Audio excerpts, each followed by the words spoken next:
For all Albertans, Alberta became the first jurisdiction in North America to implement an industrial carbon pricing and emissions trading system in 2007. For almost 20 years, our technology innovation and emissions reduction, or TIER system, has shown the world that you can cut emissions and grow the economy at the same time. Today, it stands as the foundation of many of the technologies that are allowing us to make the case for lower emissions, yet high-quality, stable, and reliable energy products. Covering 60% of Alberta's emissions, TIER backs the technologies our industries need to compete globally. Since 2019 alone, we've invested $1.8 billion from the TIER Fund into geothermal, hydrogen, energy storage, methane reduction, and carbon capture projects, reducing about 70 million tons of emissions by 2030 and supporting about 21,000 jobs across the province. To get into a bit more detail, overall emissions have also been reduced by 8.7% since 2015, and oil sands emissions intensity has declined by nearly 30% per barrel since 2012, while production has increased by 96%. Alberta had the greatest absolute reduction in emissions between 2022 and 2023 of any Canadian province or territory, reducing emissions by 2.1 million tons. We also reached our target to reduce our methane emissions by 45% from 2014 levels 3 years early. TIER invests money back into businesses, lowers operating expenses, and keeps Alberta in demand around the world. TIER funds projects from hydrogen to recycling and satellites, allowing Alberta industries to use every feasible way to lower emissions through new technology. Last spring, we engaged hundreds of industry leaders from oil sands and natural gas to manufacturing and biofuel. We listened to what industry needs to succeed. That input shaped the proposed changes that I'm proud to announce today alongside Minister Schultz. This fall, we will introduce updates to the TIER system that will sustain Alberta's leadership in meeting global challenges. What we're announcing will allow businesses to invest directly into technology through TIER, choosing the on-site technologies that will work best for them. We're looking at it a little like a recycling program. The dollars that the companies pay into TIER will be recycled into investments that will reduce their own emissions on their own sites. Something like the Pathways project is an example. Up to 90% of a facility's compliance obligation could be met with this change. This is the best way to ensure that we can support economic growth while also ensuring companies are continuing to lower emissions. We're also allowing smaller facilities that currently participate in the TIER system to leave or opt out of 2025 to reduce costs and red tape. Smaller facilities below the regulatory emissions threshold can face disproportionate compliance costs under TIER, which is mainly designed for large facilities. This change will help smaller industries to flexibility, especially for small manufacturers and rural operations, which will protect jobs across Alberta. It will incentivize companies to spend money here in Alberta on emissions reductions investments specific to their projects without burdensome regulation or government choosing winners or losers. This obligations by investing in projects that can cut emissions at their own facilities rather than waiting for government to redistribute those funds. An updated TIER system will also help our businesses and employers stay competitive on the world stage. All Albertans will benefit from a stronger, more resilient economy that can weather global market swings now and for years to come. I do want to thank the dedicated staff at Environment and Protected Areas who've been working on this for a long time, and for helping to turn good ideas like this one into action. And to our private sector partners and stakeholders, thank you for rolling up your sleeves, offering candid feedback and staying focused on solutions. When government and industry work together, everyone wins. I'd now like to turn it over to Minister. Improve environmental outcomes, invest in the development of new technology, create jobs, diversify and grow our economy, and be able to measure and communicate our exceptional record. Industry has long felt the TIER program has made us a leader. It has helped to show Canada and the rest of the world that you can reduce emissions and footprint without shutting in production or shutting down entire sectors, as many activists wanted. Alberta is unapologetic about our resource development, and we've cemented our reputation as both an energy superpower and a responsible producer of choice. Our industry has proven that a balance between the environment, economic growth, and energy security, reliability, and affordability is not just possible, it's what we do. However, the global economy looks very different today than it did 20 years ago. So we need a system that works for the world that we live in today. We went to industry this spring, as Premier mentioned, to companies on both sides of the system, whether a payer into the tier system or a beneficiary of carbon credits and markets. Overwhelmingly, we heard a few things. First was support for Alberta managing our own industrial system. We also heard that there's significant confidence in our tier system as a model moving forward. That said, we also heard about the challenges of changing trade agreements, disruptive tariffs, rising costs. Of course, we heard about the layering of anti-industry federal environmental policies. These are hurting our competitiveness when it comes to attracting investment and producing environmentally responsible energy, and then, of course, delivering it to those innovation in this space.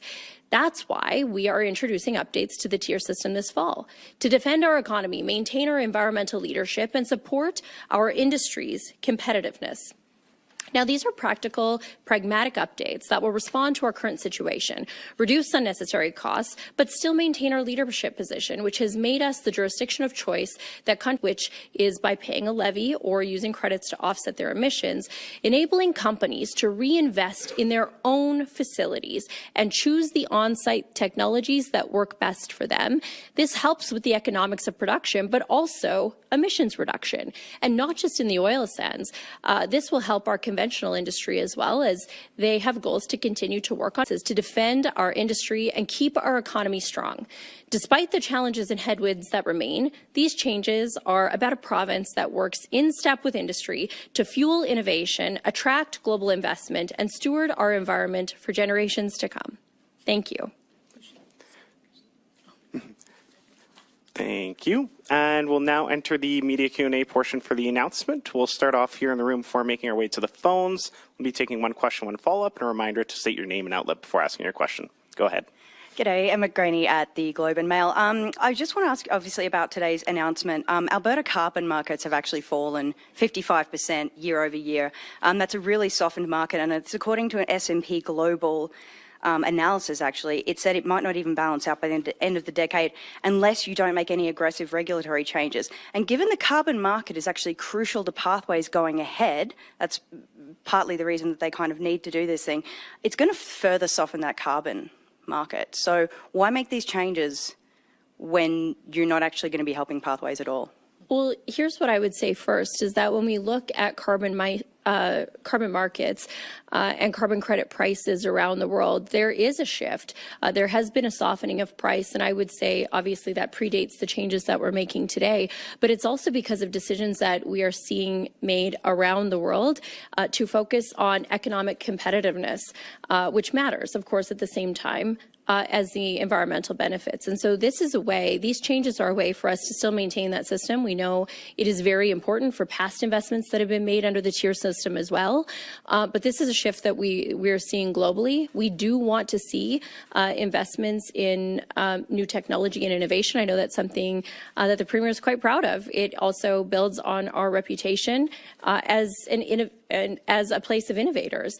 And so, you know, I would say these changes, allowing companies to invest where the emissions are actually being generated, is going to be a significant win for industry.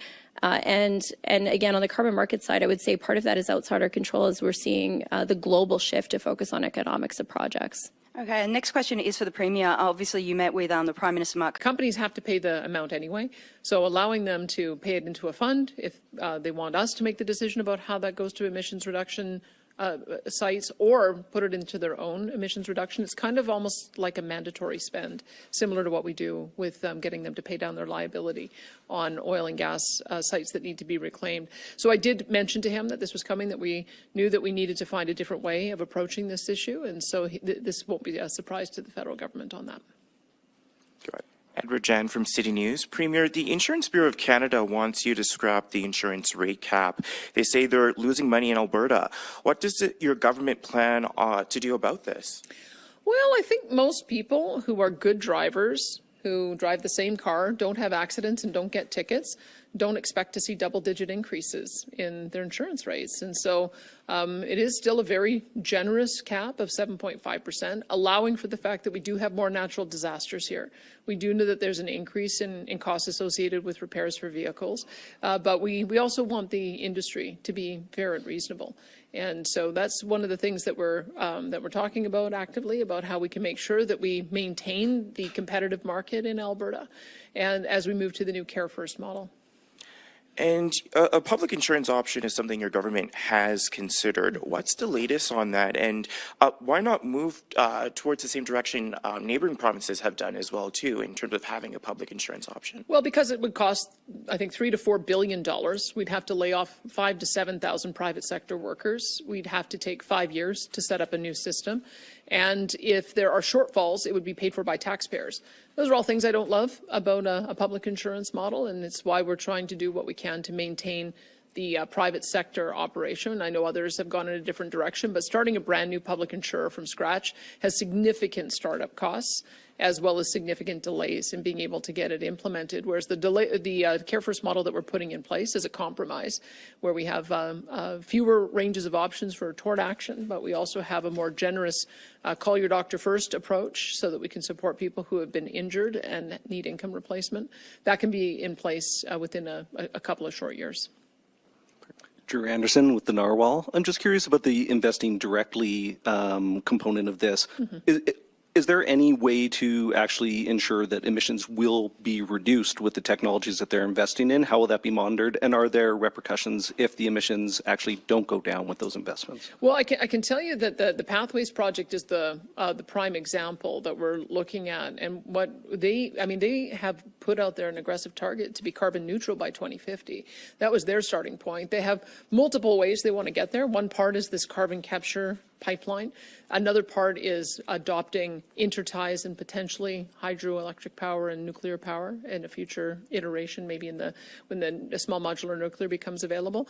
And then that last mile is direct air capture, which the big company that was investing in that has moved back to Alberta, and so they'll be working on direct air capture proposals or new technologies in central Alberta. So I would say that we've already seen that this industry is expert at capturing CO2. We've had CO2 capture technology being used for enhanced oil recovery for decades. We also have seen it work in Saskatchewan, where they have 40 megatons that has been captured and utilized for enhanced oil recovery. We have two major projects here, the Carbon Trunk Line and Shell's Quest project. We're up to 14 megatons that has been sequestered. So it's a matter of building the infrastructure. We know it works. And so, and we also have, I'll turn it over to the minister to talk about the ways in which we monitor to make sure that we're achieving those targets. That's a great question. And so right now, when it comes to obligations under tier, we already have a team that looks at that and ensures compliance within the current tier system. What this will mean now is that companies will essentially have 8 years of time to make an investment in real critical infrastructure within essentially a list of approved projects that would fall under this program. And so that could be changing out, whether that's storage tanks, pneumatics. A lot of that has already been done in our conventional industry to help with methane emissions reductions. It could be CCS. It could be a variety of technologies to help, I would say, both with companies being efficient and then reducing their environmental footprint.